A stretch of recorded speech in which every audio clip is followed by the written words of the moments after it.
Assalamualaikum warahmatullahi wabarakatuh. Perkenalkan, saya Opi Octavia, mahasiswa Sekolah Pasca Sarjana Universitas Muhammadiyah Profesor Dr. Hamka, Program Studi Pendidikan Dasar, dengan nomor induk mahasiswa 2209087110, kelas 1B. Dalam video ini, saya akan membahas dampak positif dan negatif implementasi TIK dalam pembelajaran sekolah dasar. Pembuatan video ini bertujuan untuk memenuhi tugas akhir mata kuliah Problematika dan Inovasi Pendidikan Dasar dengan dosen pengampu Ibu Dr. Hajah Ihsana L. Kuluko, MPD.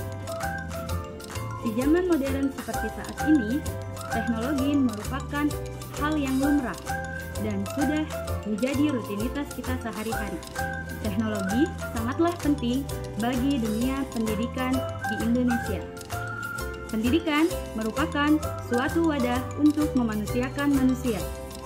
Langkah awal untuk memajukan pendidikan di Indonesia yaitu dengan memaksimalkan penggunaan teknologi. Oleh sebab itu, tenaga pendidik berperan penting dalam hal ini. Tenaga pendidik diharapkan mampu dalam mengimplementasikan teknologi informasi dan komunikasi dalam pembelajaran sekolah dasar. Selanjutnya, pengertian teknologi. Menurut Kamus Besar Bahasa Indonesia, teknologi adalah metode ilmiah untuk mencapai tujuan praktis atau ilmu pengetahuan terapan. Dapat juga diartikan sebagai keseluruhan dan kenyamanan hidup manusia. Pengertian informasi menurut KBBI yaitu penerangan, pemberitahuan, kabar, atau berita tentang sesuatu. Sedangkan komunikasi adalah pengiriman dan penerimaan pesan. Dapat diartikan sebagai berita antara dua orang atau lebih, sehingga pesan yang dimaksud dapat dipahami. Dari pengertian teknologi, informasi, dan komunikasi tadi, dapat kita tarik kesimpulan bahwa pengertian teknologi, informasi, dan komunikasi atau yang kita dapat singkat TIK adalah teknologi yang berhubungan dengan pengambilan, pengumpulan, pengolahan, penyimpanan, penyebaran, dan penyajian informasi. Berdasarkan situs UNESCO Institute for Statistics, TIK adalah perangkat teknologi dan sumber daya yang beragam yang digunakan untuk mengirimkan, menyimpan, membuat, berbagi, atau bertukar informasi. Contoh teknologi informasi dan komunikasi adalah 1. Komputer. 2. Internet. Dalam hal ini mencakup situs web, blog, dan email. 3. Teknologi siaran langsung. Di antaranya radio, televisi, dan webcasting. 4. Teknologi penyiaran yang direkam atau podcast, pemutar audio, dan perangkat penyimpanan. Kelima, telepon. Telepon bisa telepon seluler, satelit, video, atau konferensi video. Berikut beberapa dampak positif yang mungkin terjadi dalam mengimplementasikan TIK di sekolah dasar. Pertama, akses ke informasi yang luas. Dengan adanya TIK, siswa dapat mengakses berbagai sumber daya dan informasi secara online. Mereka dapat menggunakan internet untuk mencari informasi tambahan yang relevan dengan materi yang sedang dipelajari. Ini memperluas pengetahuan siswa dan memungkinkan mereka untuk belajar tentang topik yang mungkin tidak dapat diakses sebelumnya. Kedua, pembelajaran interaktif. TIK dapat memberikan pengalaman pembelajaran yang lebih interaktif dan menarik. Ada banyak aplikasi dan perangkat lunak pembelajaran yang dirancang khusus untuk anak-anak. Misalnya, dengan menggunakan permainan edukatif atau video pembelajaran animasi. Siswa dapat belajar dengan cara menyenangkan dan lebih menarik bagi mereka. Ketiga, kolaborasi dan komunikasi. Jadi, TIK memungkinkan siswa untuk berkolaborasi dengan teman sekelas dan guru mereka. Mereka dapat menggunakan alat kolaborasi online atau bekerja sama dalam tugas kelompok, berbagi ide, dan memberikan umpan balik satu sama lainnya. Hal ini juga memfasilitasi komunikasi yang lebih efektif antara siswa dan guru melalui platform pembelajaran online atau email. 4. Pengembangan keterampilan teknologi. Dalam era digital saat ini, kemampuan menggunakan teknologi menjadi sangat penting. Implementasi TIK di sekolah dasar memungkinkan siswa untuk terbiasa dengan penggunaan perangkat teknologi, perangkat lunak, dan aplikasi yang umum digunakan. Ini membantu mereka mengembangkan keterampilan teknologi yang diperlukan di dunia yang semakin terhubung secara digital. Selanjutnya, dampak negatif. 1. Gangguan perhatian. Penggunaan TIK dapat menyebabkan gangguan perhatian bagi siswa. Dalam lingkungan digital, ada banyak distraksi seperti media sosial, permainan online, atau konten yang tidak relevan.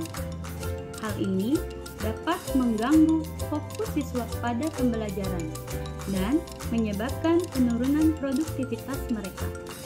Kedua, ketergantungan pada teknologi. Jika TIK menjadi satu-satunya cara pembelajaran yang dominan, siswa dapat menjadi terlalu tergantung pada teknologi. Mereka mungkin kehilangan kemampuan untuk belajar secara konvensional tanpa bantuan perangkat teknologi. Selain itu, ketika terjadi gangguan teknis atau masalah pada perangkat yang digunakan, pembelajaran dapat terganggu. 3. Kesenjangan digital. Dalam hal ini, tidak semua siswa memiliki akses yang sama terhadap perangkat TIK dan internet di rumah. Hal ini dapat menyebabkan kesenjangan digital antara siswa yang memiliki akses yang memadai dengan siswa yang tidak memiliki akses. Siswa yang tidak memiliki akses internet yang memadai mungkin tertinggal dalam pembelajaran yang menggunakan TIK. 4. Keamanan dan privasi. Penggunaan TIK juga membawa risiko keamanan dan privasi. Ada kemungkinan data pribadi siswa dapat disalahgunakan atau diakses oleh pihak yang tidak berwenang. Penting bagi sekolah dan guru untuk menjaga keamanan dan privasi data siswa dengan melibatkan langkah-langkah keamanan yang tepat. Berikutnya, video kecanduan gadget pada anak yang bisa menyebabkan gangguan jiwa. Mari kita simak videonya. Belasan anak di bawah umur menjalani perawatan di Rumah Sakit Jiwa Cisarua, Lembang, Kabupaten Bandung Barat. Anak-anak itu mengalami gangguan emosi dan stres karena menghabiskan banyak waktu dengan gawai.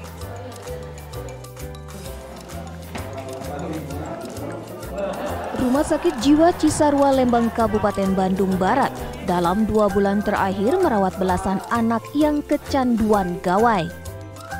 Rata-rata usia anak yang mengalami kecanduan gawai ini berkisar antara 11 hingga 15 tahun. Anak-anak yang telah kecanduan ini menghabiskan hampir semua waktunya bermain gawai dan game online sehingga kerap mengurung diri, tidak berinteraksi sosial baik dengan keluarga di rumah maupun teman-teman sebayanya. Emosi mereka pun menjadi tidak stabil. Mereka mengalami gangguan jiwa, lalu mereka juga mengalami adiksi game atau adiksi game, kemudian mereka mengalami gangguan jiwa. Nah itu kalau 2021 2 bulan saja sudah ada 5 orang yang murni. Kondisi ini pun menjadi perhatian Wakil Gubernur Jawa Barat UU Ruzanul Ulum mengunjungi Rumah Sakit Jiwa Cisarua. Wakil Gubernur berharap orang tua aktif membatasi penggunaan gawai anak. Kalau sekarang bukan hanya usia SMP, anak umur 3 tahun. Dalam menghadapi dampak negatif dalam teknologi informasi dalam pembelajaran, ada beberapa cara atau solusi yang dapat kita terapkan. Berikut adalah beberapa contohnya. 1. Kesadaran dalam pendidikan. Tingkatkan kesadaran tentang dampak negatif yang mungkin timbul akibat penggunaan teknologi informasi dalam pembelajaran. Ajarkan siswa dan pendidik tentang keamanan digital, etika online, perlindungan privasi, serta pentingnya keseimbangan antara penggunaan teknologi dan kegiatan fisik yang sehat. 2. Pembatasan waktu. Tetapkan batasan waktu penggunaan teknologi informasi dalam pembelajaran. Sediakan jadwal yang terstruktur untuk mengoptimalkan penggunaan teknologi dan memberikan waktu yang cukup untuk aktivitas fisik, interaksi sosial, dan tidur yang sehat. 3. Pembelajaran yang seimbang. Integrasikan teknologi informasi dengan metode pembelajaran yang seimbang, seperti pengajaran langsung, diskusi kelompok, kerja kelompok, atau kegiatan praktik di luar ruangan. Hal ini akan membantu meminimalkan ketergantungan penuh pada teknologi dan memberikan pengalaman belajar yang beragam. 4. Pengawasan dan bimbingan. Awasi dan bimbing siswa dalam penggunaan teknologi informasi. Bantu mereka memahami resiko dan manfaatnya, serta berikan arahan tentang bagaimana menggunakan teknologi secara aman, produktif, dan bertanggung jawab. 5. Filter konten. Gunakan alat filter konten yang tepat untuk melindungi siswa dari akses ke konten yang tidak sesuai atau berbahaya. Pastikan ada pengawasan yang memadai untuk mencegah penyalahgunaan teknologi dan perlindungan terhadap anak-anak dari konten-konten yang tidak pantas. 6. Kolaborasi dan komunikasi. Mendorong kolaborasi dan komunikasi antara siswa secara langsung, baik di dalam maupun di luar kelas. Ini akan membantu mengurangi isolasi sosial dan ketergantungan yang berlebihan pada teknologi informasi. Selanjutnya, 7. Dukungan psikologis. Sediakan dukungan psikologis bagi siswa yang mungkin mengalami dampak negatif dalam penggunaan teknologi. Berikan akses ke layanan konseling dan dorong kesadaran tentang kesehatan. Dalam hal ini, kesehatan mental serta pentingnya menjaga keseimbangan dalam kehidupan digital. Yang terakhir, evaluasi secara terus-menerus. Selalu tinjau dan evaluasi dampak penggunaan teknologi informasi dalam pembelajaran dengan mengumpulkan umpan balik dari siswa, pendidik, dan orang tua. Demikian pembahasan video saya. Semoga apa yang saya sampaikan dapat bermanfaat. Terima kasih. Wassalamualaikum warahmatullahi wabarakatuh.